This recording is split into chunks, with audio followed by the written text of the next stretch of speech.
घरमा नास्ता आज चाहिँ पास्ता खाने भनेर पास्ता बनाउन गइरहेको छु। बच्चाहरू स्कुल आउने बेला भइसक्यो। यता करी बसालेर पानी चाहिँ बसालिसकेको थिएँ मैले। अब त्यो पानी उम्लिन लागिसकेको छ। अनि पास्ता राखेँ मैले।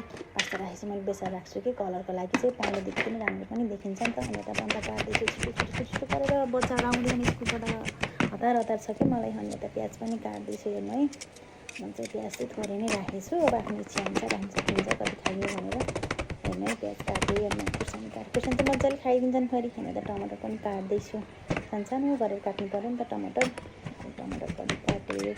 हेर्नु है, म कसरी काटेँ त्यति छिटो कि हतार फेरि मैलाई मात्र हो कि हतार हजुरलाई पनि हुन्छ यस्तो हतार। यता काटेर रेडी भइसक्यो बन्दा टमाटर खुर्सानी प्याज। होइन यता चना पनि छ, फेरि मारेको चना छ। कराई बसाल्यो फेरि। हेर्नु अब कराई तात्दै तेल पनि तात्यो। तेल पनि राखिसकेँ मैले। तेल तात्यो अनि जिरा राखिदिएँ। हेर्नुहोस्, त्यसमा प्याज अनि खुर्सानी पनि राखेँ। चलाउँदैछु। अब फेरि टमाटर राखेँ है। त्यसपछि चाहिँ अनि बेसार फेरि कलर चाहियो नि त।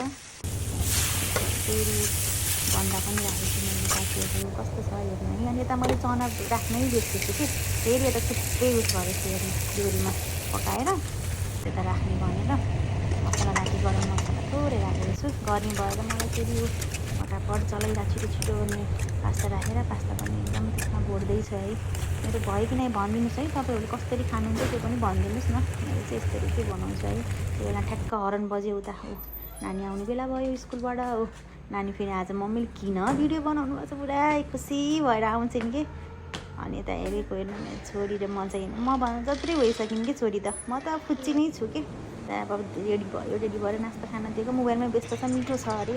सासुमा गम यता हेर्नु पनि छैन। मिठो भए पनि छैन। मलाई नि खानै हतार छ। साथीहरू हेर्नु कस्तो मिठो भएको छ कि। फेरि म फेरि मिठो खान्छु। आज पनि इन्जोय गर्नु ल।